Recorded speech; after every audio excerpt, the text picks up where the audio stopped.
also the director of Learning Institute of Southern California, which is a vocational school, a technical school here in the Imperial Valley. We've been open for just over 2 years now. Obviously, due to the COVID-19 restrictions, we are doing our work online as well.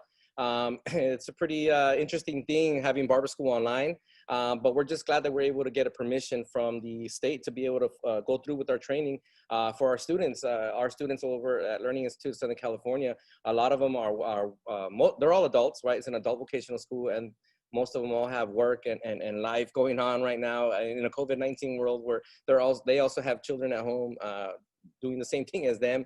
And having to share, technical time, as far as laptops and internet goes and all that. So that's really an interesting part that we're at right now. And we'll talk a little bit more about that as I go through. And then I do have a couple different slideshows in a way that I wanted to share with you guys, just because I already had one created and I never get to use it other than in career days. When we're go to the actual campuses, which obviously right now we're doing all online, and I'm really excited that I'm finally getting to use this slideshow that I have that I'm about to show you guys, because I usually don't ever get to use that because I have it on the Keynote app on my iPhone, and I'm able to now share it the way I like to, because we're doing everything online and I get to share my screen, right? So I'm really excited for that. But first off, so Learning Institute of Southern California, we are located in El Centro. And if you see the campus location, 1790 North Imperial Avenue, you guys might or might not see a different address. That's because we literally just moved here 2 weeks ago. I'm actually in the middle of construction right now in our new campus.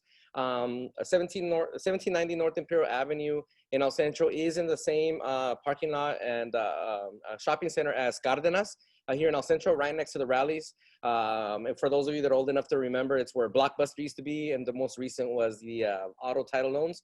For those of you that are younger, we're right here, right next to Planet Fitness in El Centro, and really excited because we moved here. I mean, there's like a lot of surprises I'm going to hit you guys with today that a lot of people don't even know yet. Some of our students don't even know yet because we're online. We moved here to a bigger location because I'm actually working on getting the cosmetology, nail, and esthetician program approved, as well as all those same courses and barber in Spanish, which we had never done up to this point. I just wanted to open the school and get the barber program and the barber crossover program, which are the current programs that we'll talk about in a second. Just get that off the floor and get it running. And that's my specialty. And now that we've been open for a couple of years, I went ahead and I applied to add those other programs. And I'm really excited to announce that it'll be coming soon. We're not there yet, but that's why that's why we moved to this bigger location, so that we have more space, obviously to also comply with our social distancing precautions that we have set in place due to the COVID-19 reopening plan. It serves for that purpose, and it also serves the purpose of more space, so more students are going to be available to be in here. I should say in a post or pre-COVID world, right? As of now, we are going to have a limited classes, which we'll get into in a second too. But again, we are located here in El Centro at 1790 North Imperial. We should be reopening our campuses soon, which kind of brings up the question that I probably might as well answer now, that I know will be asked later on. Are we open during COVID-19? Well, as of 2 weeks ago, higher education schools like colleges and vocational schools like Learning Institute of Southern California, we were approved to reopen with modified schedules and modified groups a couple weeks back. But due to the move that I was going through, we haven't opened yet. But I talked to my students and I told them, hey, you know what? Another couple more weeks isn't going to hurt you guys. We've been doing everything online. And it's actually not too bad for them, because we had like 2 sessions of online.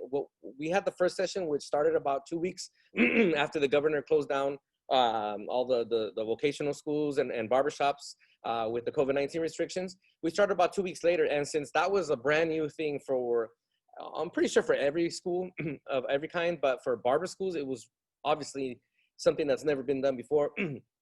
So we took a couple weeks to kind of put a plan together as far as how we're gonna, offer instruction, what our curriculum is gonna be, based off of, because a lot of it is hands-on. And so, we went ahead and we created the plan, and we did that with the intention of only being on restrictions for 2 to 3 months.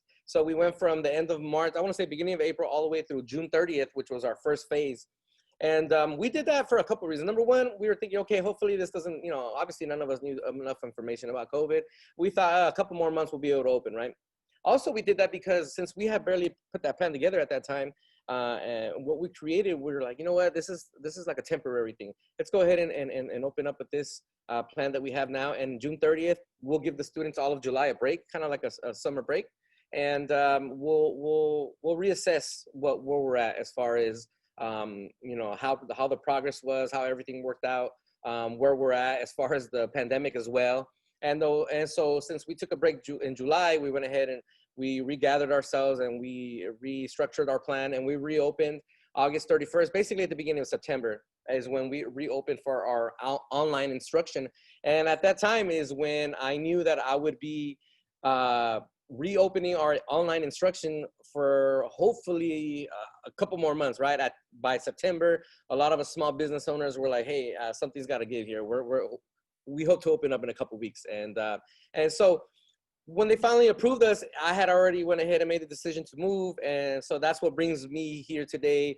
We're still online, and we should be up and running in the next couple weeks from what I'm seeing in the construction. I'm here as we speak. And, you know, I'm glad everything's moving along. I'm glad I was able to make the move. It wasn't so difficult for me because, you know, in the state of California, it's pretty tough to want to move campuses for whatever grade level it is. And for vocational schools is the same, especially during COVID-19. There was a lot of questions that the state had to ask for me and stuff like that. And so I'm glad that we were able to move along with everything. So our website, we're at, am I on the, oh, I am. Excuse me. Sorry, guys. I'm actually on the editing side. So our website, we're at lisc.online, right? You can find the Learning Institute of Southern California website. Our email address is here, info@lisc.online. Our main phone number is 760-970-4423 for admissions, for enrollment, and of course for services as well. If you go to our website, you will see the first thing that pops up are the two programs that we are currently approved to teach, and it's the Barber program and the Barber crossover program, okay? So the difference between the two is the Barber program is for those that are starting a brand new career and have never had any experience whatsoever in this industry, including those that have already gone to maybe even cosmetology school. It's a different program when you have so many hours, but you don't get to finish it. So it's for those that started school but didn't get to finish, or for those starting a new career. For the Barber crossover program is for those that already possess a valid California cosmetology license, right? Which is our counterpart program in the hair industry here in California. And that's only a 200-hour program. And so for those that, maybe not for what we're talking about today, seniors in high school, but for those of you that know anybody out there that has a cosmetology license, and they probably don't practice that anymore, or they're, you know, they want something new, like a new spark in their life, you know, tell them that we also offer the Barber crossover course. That's a really exciting course to offer here in the Imperial Valley, because there is so many people that probably have a cosmetology license or a cosmetology background due to the one cosmetology school that we've had here in the Imperial Valley for, you know, 20 years over in Brawley. Our colleagues over there, American Beauty Academy. I know the owner, Jeannie, they're really, we work together really well. But, you know, sometimes those students that graduate and you know, they probably got lost in the cosmetology world and they're trying to find their way back.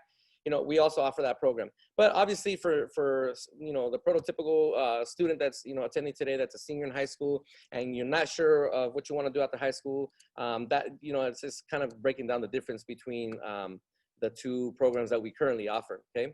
Now, as I move to my, my first slideshow that I have, so I'm here to advocate for vocational and technical careers. What does that mean? So a lot of you students that are here today participating, you guys are probably, you know, planning, or you have plans on going to university and so forth. But, you know, maybe you have second thoughts, or maybe there's other stuff, you know, other careers out there that probably kind of spark your interest a little bit, and you're just here to see what's going on. Well, I'm here to say that yes, the number one goal that us as educators and as parents and as adults should tell somebody in high school, especially a senior or junior senior, is you should go towards wanting to achieve a degree at a college and university. That's number one.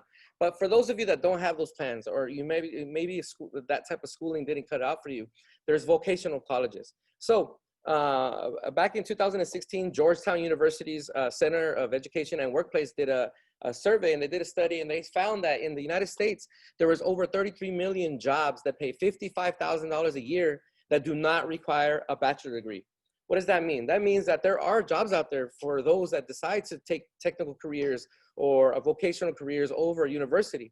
Maybe the incentive for you is to start off with a good entry salary. You know, there are some of those degrees out there that, unfortunately, because of the way it is and with the experience that you have to achieve, that you do have to enter an internship program, or you know, some kind of apprenticeship program that kind of prolongs your training, and not being able to make the pay. Or maybe you're just starting off in one of those careers with a degree, and it takes a while for you to, you know, climb up the ladder to be able to make the kind of salary that you feel comfortable to support your lifestyle. Well, vocational careers and technical careers are great when it comes to you know, satisfying people in that incentive that they're looking for, because since a lot of these are cash businesses and are self-employment businesses, you tend to see a quick rise of income right away. As long as you're available and as long as you're practicing this full time, there is an opportunity to make a good living off of vocational and technical careers right off the bat. Let's talk a little bit about barber school. So in the state of California, it is required to obtain a barber license to be able to cut hair. And so one of those requirements, the requirements to achieve the license is that you have to go to school, and barber school consists of a 1,500-hour course that's taught in both theory and practical. Theory meaning technical lessons in the classroom, and practical meaning with hands-on.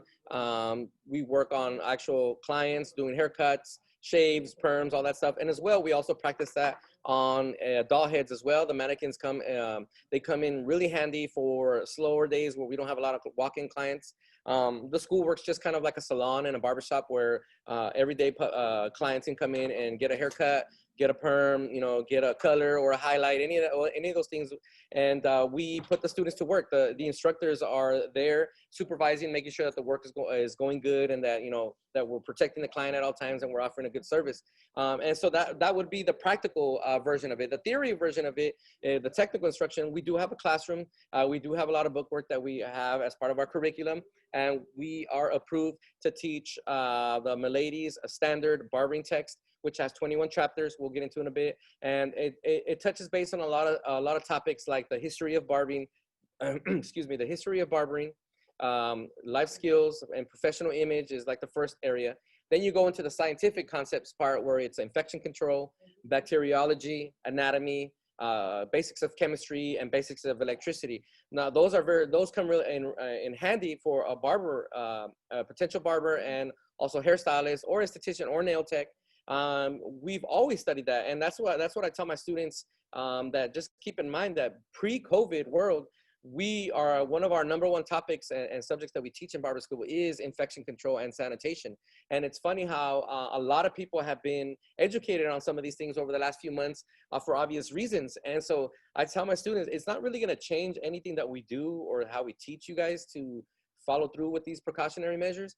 You already had those. All it really means is we're going to interject the word COVID-19 and all the data that comes along with that. And also, you also have to know that your client is a lot more educated in sanitation and infection control procedures, and they might know a little bit more now. So now when they come to the barbershop and they see your station, they're going to be criticizing to see where you're getting that straight razor from, where you're getting that comb from, because it's disinfected, is it, sanitized? And because the public is a lot more aware of these things as to before COVID-19.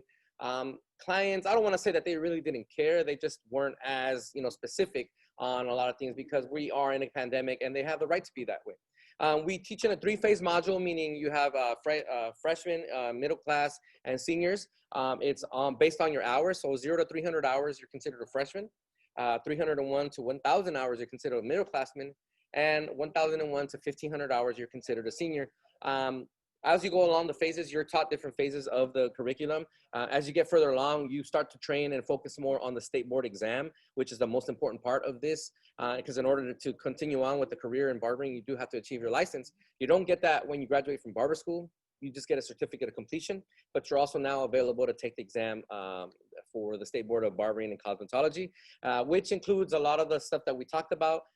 Plus, it also includes other things like the rules and regulations, and we teach all that as well. Everything that has to do with the the scope of practice of the barber license, we make sure that we teach all that, and that's the most important, that our students understand that's the most important part. Again, so I was talking about the services that we offer here at the school, and our students are going to learn a number of services, including haircuts, shaves, beards, styles, color, highlights, perms, straighteners. We're also really modern as to what styles we're showing, what haircuts. I know, for example, maybe for the highlights, a lot of the women that go out and get these highlights, like the balayage or something more along those lines, it's what's more in style, so it's trending. So we try to keep up with those trends so that we can teach that to our students, so that they're ready for the current trends when they go out to the real world. Same thing for the gentlemen with the with the comb overs and the little line on the side, and then the burst fades, and some of you guys might hear, and beards as well, right? Beards are really in style now, and so we want to make sure that us as a faculty, we're up to date on our trends, as we are all working barbers and stylists as well, and that way we can in turn teach our students all the current trends, right? Same thing with other services that you might not see listed here. We also teach our students eyebrow threading. We know that's a big thing right now, and so we went out and we got trained, and we learned how to do it, and we educated ourselves so that we could in turn show our students that as well. We also indulge a lot, which doesn't say on here, in facials. Yes, in the state of California, a barber is able to provide facial services, with a different type of product and chemicals and peels and all that we can allow for service in a barbershop.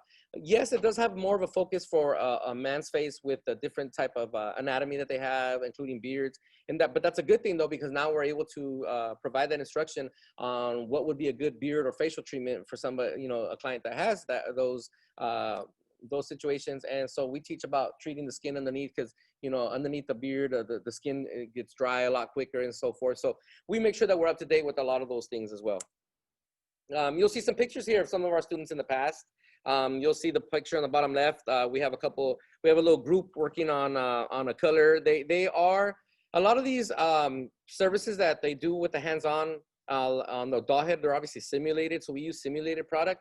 If you see in that picture that I'm pointing at, where they're at the bottom left, and you'll see the color chart in the background, they do learn a lot about the color wheel, and primary colors, secondary colors, just kind of how you learn when you're in school in art. And it's important for our students to learn that, because when we're teaching color, we need to teach them which colors cancel out what colors, in case they have to do some kind of color correction. And you'll also see some pictures of some haircuts, and on the top right, you'll see the students actually engaging in a real life perm that they're about to do. And so since it's on a gentleman that has short hair, we have to protect the scalp with putting protective cream on there, so that the chemical doesn't drip down to other parts of the scalp and kind of burn them or whatever. So we teach safety as well as all the services. I talked a little bit about our curriculum earlier. We are approved to teach the Miladies standard barbering curriculum, which has a textbook, a workbook, and an exam review. We also were provided with access codes by the publisher, Cengage. They offered me access codes for all my students for the online instruction when the COVID-19 pandemic happened, free of charge. Usually those codes are roughly around $200 that a student has a choice to buy when they enroll, if they either want to buy the textbook or the online version for the portal. Obviously before COVID, it wasn't that popular to be online for Barber School, and but since then we have offered that to all of our current students during COVID, but also our new students are now enrolling with access codes as well. When you sign up, you also get a starter kit, which consists of most of these things that you see here. I think everything's present here in this picture.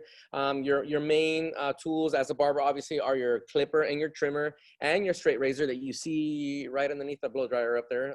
And so, but then again, like I said, a barber student also has so many other areas of services that they learn. And so you will see the curling iron, you will see the blow dryer, you will see a brush and a bowl so we can apply different kind of chemicals or color. But for the most part, this is a starter kit, and this is what it looks like. We have our sanitation spray. For some of you guys that notice and you recognize the brand of the gel and the powder and the mirror and the folder, the Johnny B brand is really popular, especially here in the Imperial Valley. It's really known to work well with the type of hair that's works with the demographics of this area. we're really excited that when we opened, we were able to land an endorsement deal with Johnny B. So when every student, when we have a new enrolled student and they get their kit, they also get a small little goodie bag of some of these items that you see on there from Johnny B, just because we were able to strike that endorsement deal.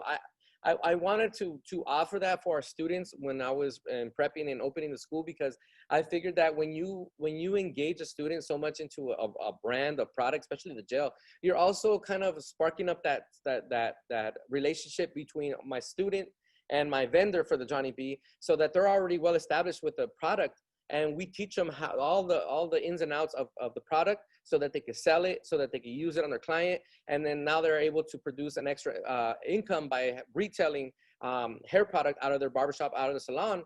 Sometimes, you know, students graduate from school, they open up their own business or they start to work, and they have no idea where to start when it comes to retail or for selling.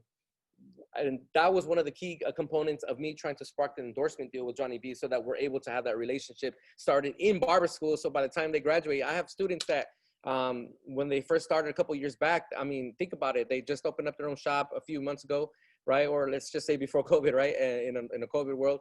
And when they opened up, they had display cases full of this product already. Why? Because they already had about a year and a half's worth of relationship that they built with the vendor, dealing with them, as the vendor also comes to our school and does demonstrations and presentations all the time. And so I'm glad that we were able to offer that for our students. You'll see a picture of Chewy here. He's wearing the standard uniform that we offer to our barber students. Our students are required to wear a black top, black bottom, and when they're working on their doll head or offering services, they are to wear their barber smock or barber jacket, which is in the school colors. It comes in all sizes. We also offer a school t-shirt every time somebody enrolls, has the initials of the school with the little barber pole. So everybody gets a shirt. Everybody gets the smock as part of their enrollment kit. And then they just have to make sure that they're able to have enough tops and bottoms to be able to go out through the week as well. I think I have another picture on one of my other slides of a group of students that we have that shows kind of what the girls like to wear. We also have this option of aprons with the same colors and same logos for them to be able to wear if they're not interested in wearing the barber jacket or the barber smock. But you know, some women they like the smocks, and some guys they actually, you know, besides the smock, they also got an apron. We do have more of a male version, kind of like a rustic welder's type of apron that we also offer. If they choose to get that one as well, they can, or they could get this one. And the reason why is because we train them to do all these services. And so it's important for them to be able to have the right equipment and the right uniforms on for everything. And so the smock that you see here on Chewy, it's not really meant for chemical services because it's made out of cotton. We do encourage them to wear this for haircuts, but maybe if they're doing a chemical service, this might not be the ideal uniform. So that's why some of our students, they turn and they end up buying an extra uniform, which would be the apron, because the apron does come in nylon, so it's able to protect the clothing from the chemical services and from also staining, as cloth will stain and the nylon won't. We also offer, obviously, let's say you don't want to buy the apron, but you still want to do the chemical services. You know, we have aprons there that we check out the students. And in a post-COVID-19 world, we also now offer disposable capes for the client and disposable aprons for us, as well as the COVID-19 restrictions continue on. Let's talk about some of the pros and cons of being a barber. Okay, this is my favorite part, talking about it, because right here you'll be able to know right away if this is the thing for you. Okay, so some of the pros that go hand in hand with being a barber is about being self-employed. So, you know, when you get your license and you go look for a job and you want to rent a chair from somebody, particularly you are not an employee, you are self-employed, you're your own business owner. Even if the actual barbershop itself is not yours, you want to kind of look at it as like this. The owner of the barbershop is like the owner of a swap meet, right? Each little station is like a little swap meet stand. So the owner of the swap meet is not going to go tell each owner of each little business, oh, you can't sell that, you can't sell this, this is your price range, and these are the hours you're going to work. No, each one controls their own destiny. So if they want to come in late or leave early, that's up to them. If they want to wear whatever they want, it's up to them. So that's kind of how it is in the barbershop. You go rent a chair and you have to get a copy of your own key for the shop and you come offer your own hours, offer your own prices and your own services, okay? So that's what I mean about being your own boss. You also get to dress how you like. You know, does that mean you come in a t-shirt ripped with a hole in it and chanclas? Hey, for some people it works, but not for everybody, right? But it definitely an eye catcher for people that, you know, there's barbers working out there and they get to wear jerseys and they get to wear matching t-shirts, or they get to wear suits if they want to. I mean, I've always been a fan of that. You'll see me pictured there with one of my students on his opening day of his barbershop. I follow the trend because I've dressed like that before in some of the shops where that's what the uniform is. But you'll also see, you know, Damien on the right there in a t-shirt, wearing his headphones. You'll see Ray and Joel, which own a barbershop here in Brawley. And they're wearing their matching headliners t-shirts. And then you'll see a group of us Imperial Valley barbers that, even though we're not all working under the same roof, we all kind of unify because we're all part of the same industry. And we all were at a barber convention in Yuma, and you'll see here everybody's wearing different things from t-shirts to jerseys and so forth. So that is definitely one of the incentives that some people look for when they, you know, look for a new career. Like, hey, I mean, I want to be my own boss. I want to dress how I like. Where do I go? Choose your own income. So I know barbers that make anywhere from $25,000 a year up to $100,000 a year. It's up to the barber how much time they're going to spend behind the chair, you know, how much they're going to charge, and how fast they are per hour on the haircuts or the services that they offer. So, you know, if you're comfortable with making $40,000 or $50,000 a year, there's definitely that volume out there for you. If you just want this to be like a side thing because you have some other career going on and you want to be able to cut hair on the side, you know, even if you work part-time, maybe just on the weekends and a couple of nights out of the week, you can still make anywhere about $20,000 to $30,000 a year. I've seen it because of the extra income from tips and from product that you sell and so forth. And that's why I put on their extra income. My favorite part, obviously, about as far as the pros go, is networking with people, meeting different people. I mean, so many opportunities and people and ideas have come through my chair over my 17-year career. It's unbelievable how much, you know, knowledge you get just from talking to people every day. And it's a beautiful thing being able to network and connect with people and moving forward in the future when you need something. You know, you're probably about a phone call away now, just because you know, a barber is kind of open to a lot of people. It's appealing to a lot of people. So it attracts a lot of people as well. Some of the cons, you know, and you'll notice that some of the cons are also pros. It just depends on what kind of drive you have or what kind of person you are as a barber. But some of the cons, as far as being self-employed, maybe not everybody's cut out to be self-employed. You know, maybe not everybody has that money management skills that they're able to save their money, you know, in a shoebox under the bed or in a bank account, because it is a cash business. So it kind of gets, you know, old having to go and deposit money every day, but that's just part of the business, right? But not everybody has that drive. So, I mean, you know, early on, I've seen a lot of barbers that they start in the career and they last about 2 to 5 years and they decide to move on because they probably just didn't have what it took to be an actual successful barber. You know, a lot of people want to cut hair. A lot of people want to be artists. Some people want to make money, and some people want to be all three. So it just depends on what kind of agenda you have and whether or not that's going to be a possible thing for you to achieve that agenda. Taxes is not really a con. It's a con because it's self-employed. So you're working on your own, recording your own income throughout the week, throughout the month, throughout the year, and you turn that into your tax preparer, and then you're able to now see how much you made in a year. Well, what does that mean? So if a barber made $100,000 in a year, now they're sitting there looking at a $30,000 payment to the IRS. No, they're not getting no money back. It's not like your teachers or your parents where they get a W-2 check and at the end of the year they're able to, you know, claim their income and do their taxes and get a return. When you're self-employed, you have to pay a portion. I think 30% of your income has to be paid to the government. And so you want to make sure that you have proper documentation of your income and bookkeeping skills and all that, which seems like a whole, you know, another world for some people, but it's really basic for what it is that you need to do. It's not like we're asking barbers to learn how to do successful bookkeeping 101 for big corporations. No, we're gonna teach you here at this school how to make sure that you're able to control your own income and jot it down and keep good record keeping, right? Another con is long hours. If you're a good barber, you're gonna work long hours every day. I've worked 12 hours a day. I've worked 14 hours a day. I've worked weekends for years and years and years and years. I'm talking about Saturday and Sunday. Traditionally, the barber's day off is Monday because that's the day of the week where it's a little bit slower for haircuts. But then again, the way I see it is If I open, that means all the other barbers are closed. Isn't there people that still want haircuts on Mondays? Yeah, there is. So I've opened Mondays, and there was times when I was working 7 days a week, and that's because I knew that I had the opportunity at that time to do it. Maybe before, when I was a lot younger, I didn't because I was partying or enjoying my life. And maybe when I got a little older and I settled down, I have kids and I have family that I want to spend time with. So I want to have a fixed schedule. So I choose to leave at 6, and that's fine. Nobody's telling me that I can't because I choose my own schedule. But at the same time, now I'm not able to have that window of opportunity to make a lot more money because I'm there. But that's okay because I'm able to enjoy my life and I do work while I'm there. And that's what I want to set up. So it's kind of like figuring out what it is that your lifestyle, what you want your lifestyle to be, and getting your barbering career to fit that and support that. And so sometimes long hours is part of it. So your feet's going to hurt, your back's going to hurt. You're not going to have a lot of social time and so forth. But if your agenda was to save up a lot of money to buy that house or do whatever it is, then you're going to achieve that a lot quicker. Expenses, so one of the cons is expensive. And I say that because if you get a job, let's say at McDonald's, and you break the cash register, well, McDonald's is going to fix that. No problem. It wasn't your fault. It happens.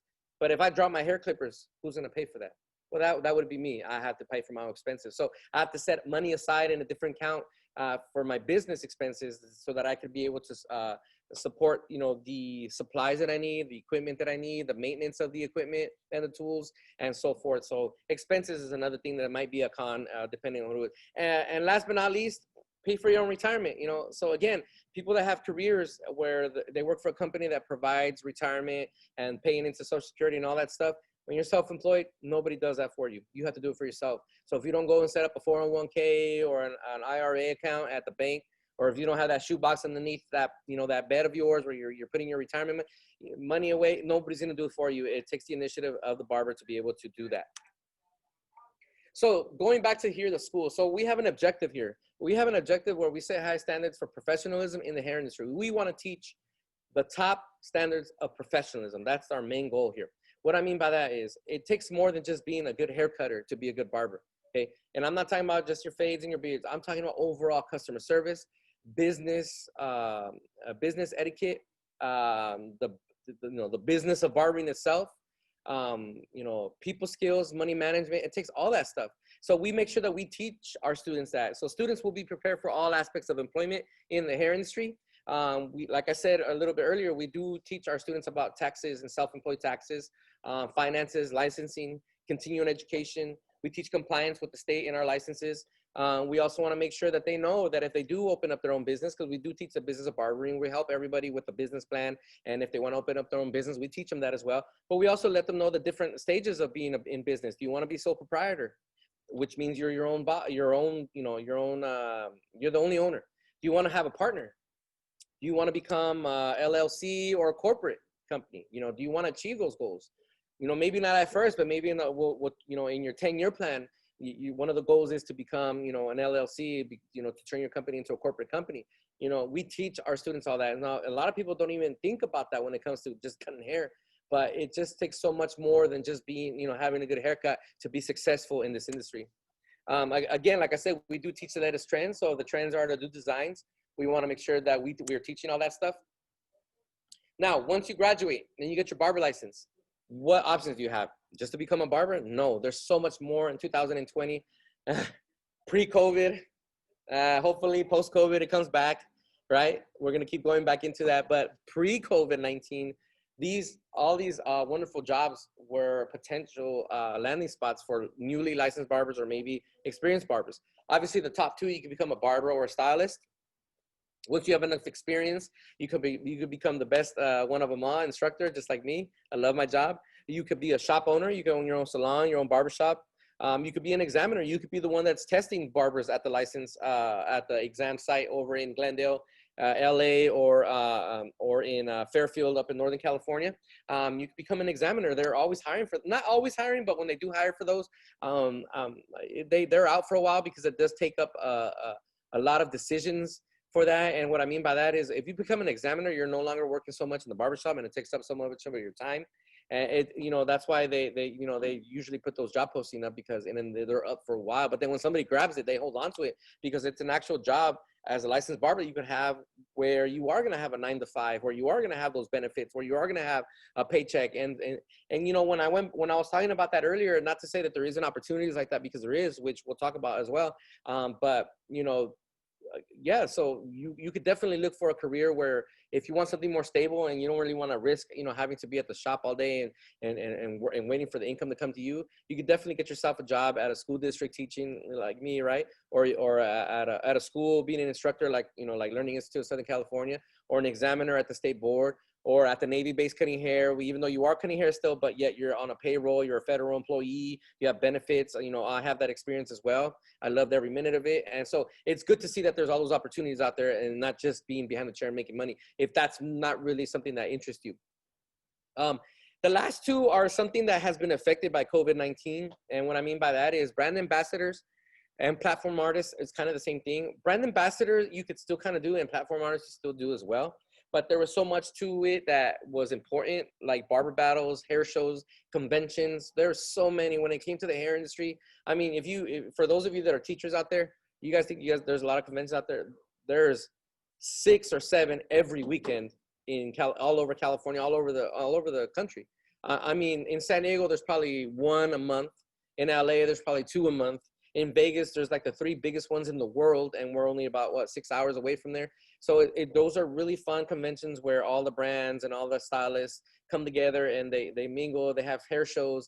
They do demos on the stages, demonstrations of haircuts or hairstyles, where all these popular Instagram artists are there live and doing that. And so that kind of evolved into its own thing over the last few years, where now Instagram is a huge tool for barbers and stylists that want to strike some kind of, you know, endorsement deal with a brand or become a brand ambassador. I was also a brand ambassador for Cremo shave cream that sold out of Walmart and Target about 2 years ago.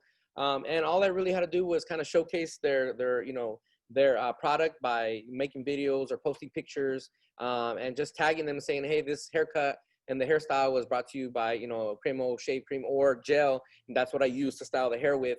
And I would also get to do those demonstrations for live in front of other schools when I would, you know, kind of travel around here.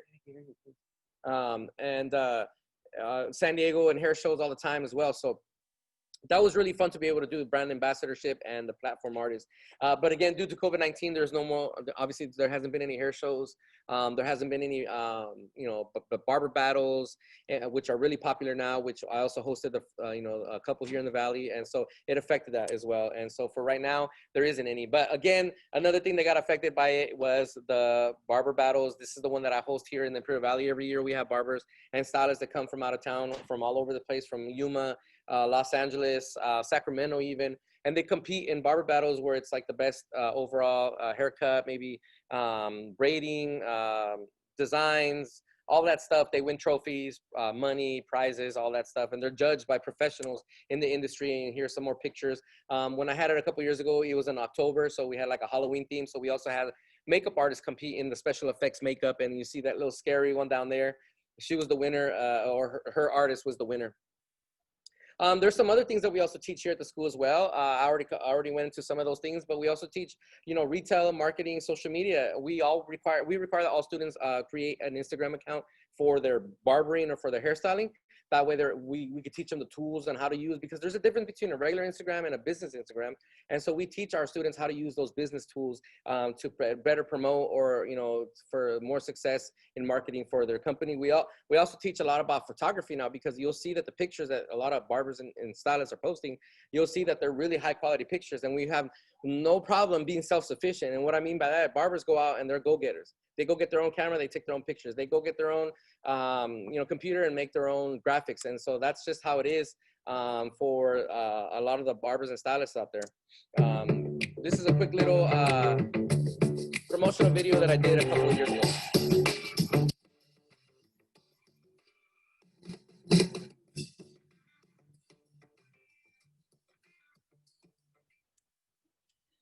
And so a couple of years ago in 2018, I also did a local survey. At the time, there was 10 establishments here that were 24 jobs available. I want to say that that's probably either doubled since then, But I also can't make it official because I was going to do it this year, but due to COVID, I was not able to provide that information as of yet. But we do know, because of the closure of barbershops and salons, the demand, instead of going down, it kind of got crazier. Like, they couldn't wait to get back to the barbershop. They couldn't wait to get back into the salons to do, you know, to get their hair done, or any of that stuff. So it's really funny that that instead of affecting us in a bad way, you would think that, you know, it did for the barbers, that, you know, it went ahead and kind of made it more, I guess, how would you call it, more high demand, you know, because they just couldn't wait to get back in the barbershop. So we're still out there. You know, the barbershops and salons reopened a couple of weeks back. We hope that we keep we hope to keep them open. And if there is a second closure, like a lot of people say, we hope that our standards and our practices that we've always kind of put at first in the barbershop, like infection control, kind of shield us from having to close down again, which is something that we had an issue with the governor over the last few months. But again, he finally let us reopen. Again, you guys can find us on Instagram, on Facebook. We're all on social media. You know, I also make promotional videos for the school. You know, anytime I want to kind of post, you know, something to get some more clientele.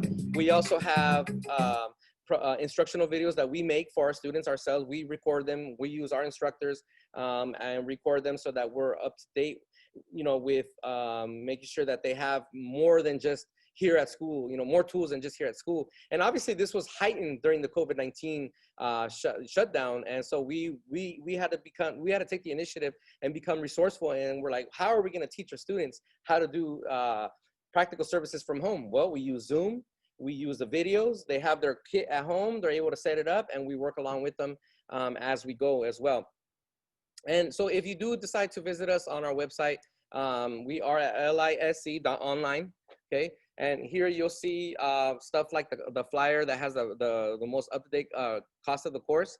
And again, you'll see the little alert that we're offering online instruction right now. For right now, the full cost of the course is $9,655.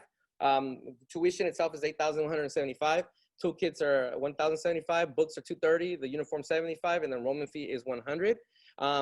We do ask that you can start with about $2,500 down, or in some cases we also offer $1,500 down if they qualify. We offer agreements from anywhere from 10 to 16 months, as the 1,500 hours can take a full-time student 10 months to graduate, and a part-time student anywhere from 12 to 14 months.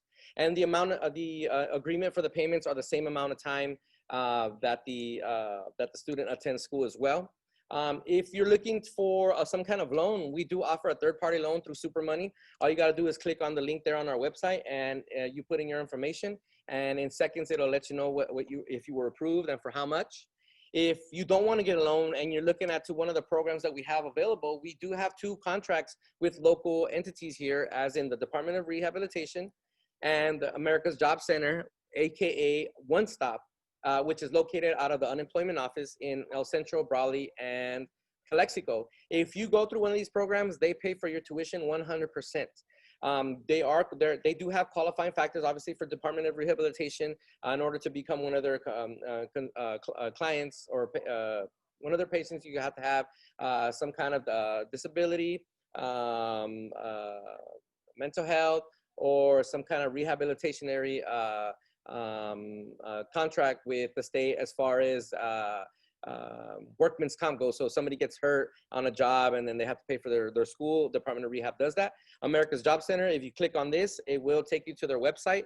You could contact them according to the city you live in. So if you live in Calexico, there's one in Calexico. If you live in El Centro, there's one in El Centro. If you live in Brawley, there's one in Brawley. If you live in the North End, like Westmoreland, then you could go ahead and access the Brawley one, and Imperial and Heber, I think, can access the El Centro one. Due to COVID-19, they are closed right now. So it would be best that you call them according to, you could either submit a comment or call them according to their, according to the city that you live in. You call the local One Stop where you live, and ask to speak to whoever's in charge of the training programs. In Calexico, it's Gina. In El Centro, it's Arlene. And in Brawley, it's Vicente. Call and ask for them, tell them you want to sign up and get on the waiting list for the barber program. And if you get picked, they pay for the tuition 100%. The Department of Rehab has a different process to get in. You obviously have to be one of their clients.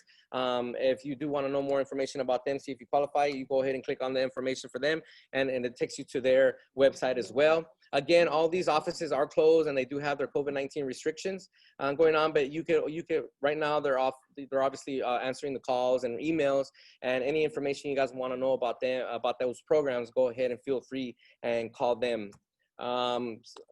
Right now, I can open it up for any questions, that you guys have. Anybody?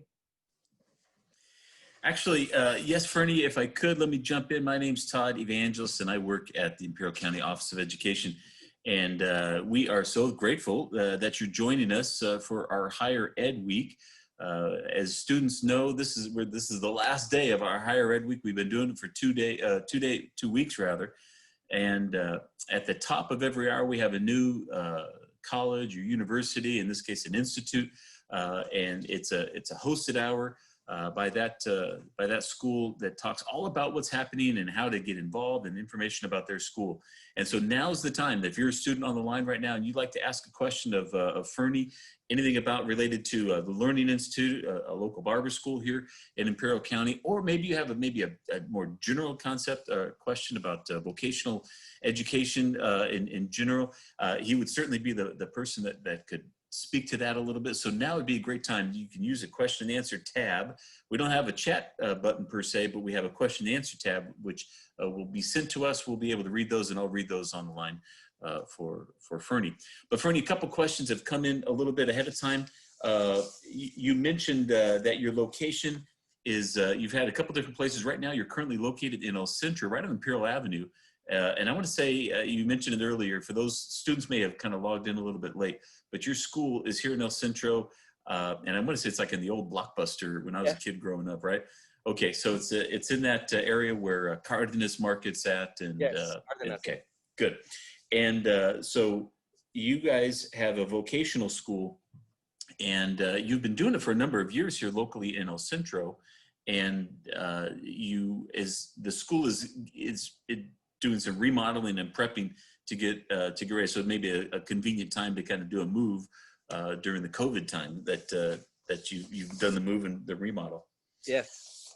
A quick question that we may get is, you mentioned the 1,500 hour program, and of that 1,500 hours, I thought you had a number of slides that really addressed, in addition to learning how to cut hair and style hair, you had some slides about how to run a business, essentially. Yes. How much of those 15 hours, what's the percentage of time, how many hours are devoted towards cutting hair with scissors in your hand? And how many of those hours are devoted towards learning how to fill out a 1099 form? Yeah, so the majority of all the hair services and the knowledge of all that makes up about 1,100 hours of that. And then you have 200 hours that are just focused on shaving, right? So that leaves you with the last 200 hours that are broken down into a number of different things.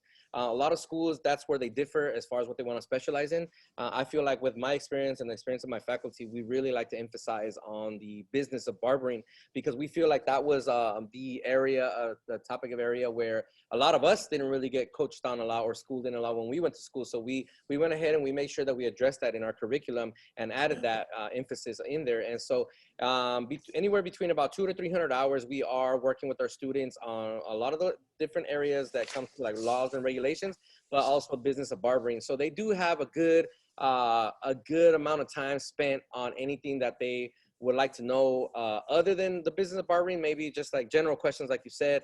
Hey, what's it like to own a barbershop as opposed to just renting a chair from somebody? What's the difference? And we do talk a lot about that.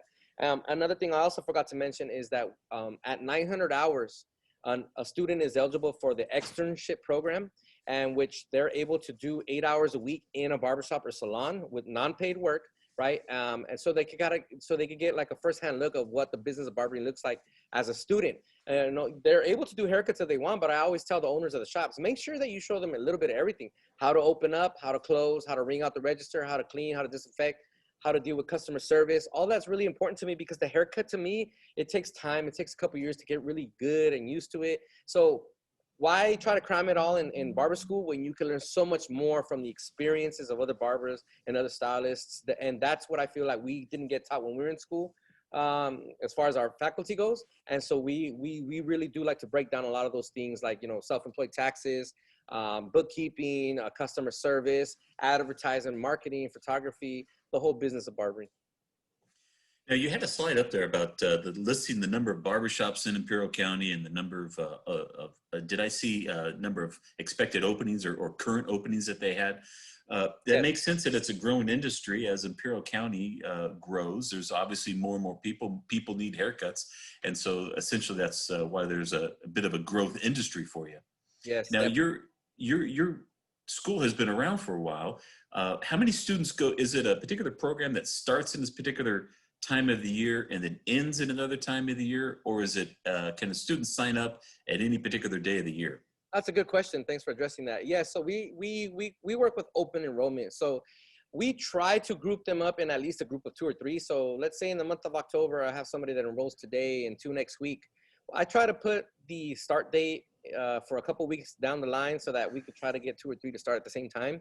But generally, we have open enrollment. So if a student wants to start tomorrow, we'll let them. You know, we as long as they have all the enrollment requirements, admission requirements, and so forth. If they meet all that, then they're able to start tomorrow if that's what they like. But we generally try to start. We try to give them a couple of weeks, not only for us, but also for themselves. Maybe they're really excited of starting, but they don't realize, hey, you know what, I got to get that babysitter, or I got to get this going on, or whatever it is, right? So, but as far as enrollment goes, it's open all year long. I have 32 students that are current, that have started anywhere from the beginning of 2019 to the beginning of 2020.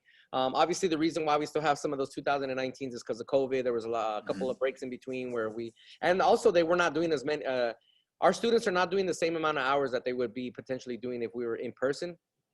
They're only doing about half of that now. So it slowed down and it changed our graduation dates. But in a vocational school, you get, there's extra fees for stuff like that. But we went ahead and extended that courtesy of not charging them any extra fees for change of dates or enrollment agreements because of the COVID-19 ongoing pandemic. But yes, we have open enrollment all year long.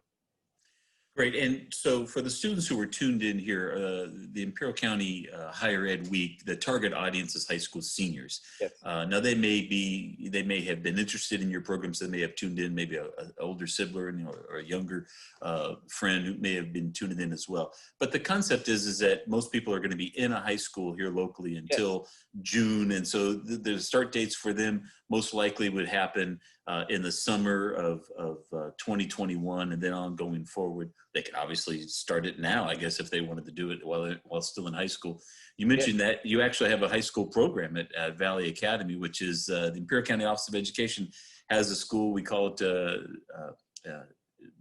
Valley Academy, and they have a couple campuses at different places. I think the campus you're at is down in Calexico.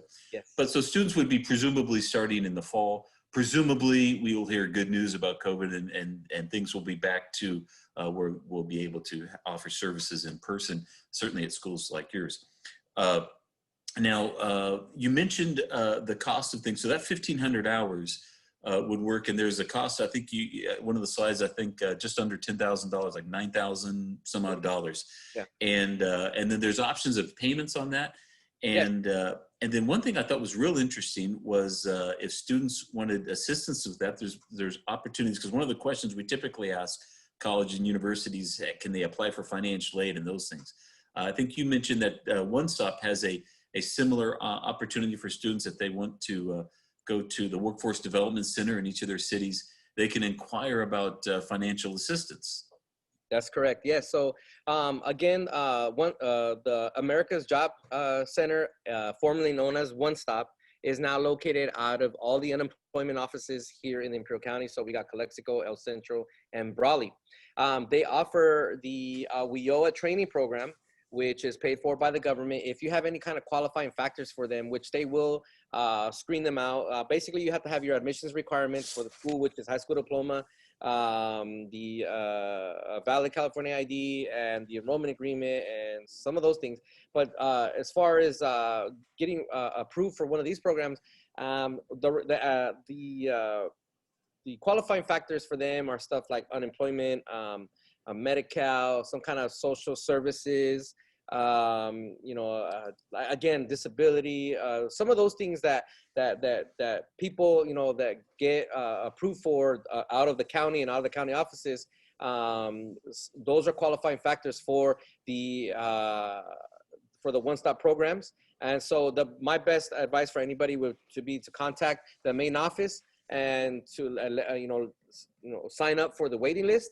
And one of their analysts, one of their specialists for these programs will call them back with the number of questions, asking them, as part of the screening goes. And if they pass that screening, then they're going to be invited to an orientation where I go and I present the requirements to attend school.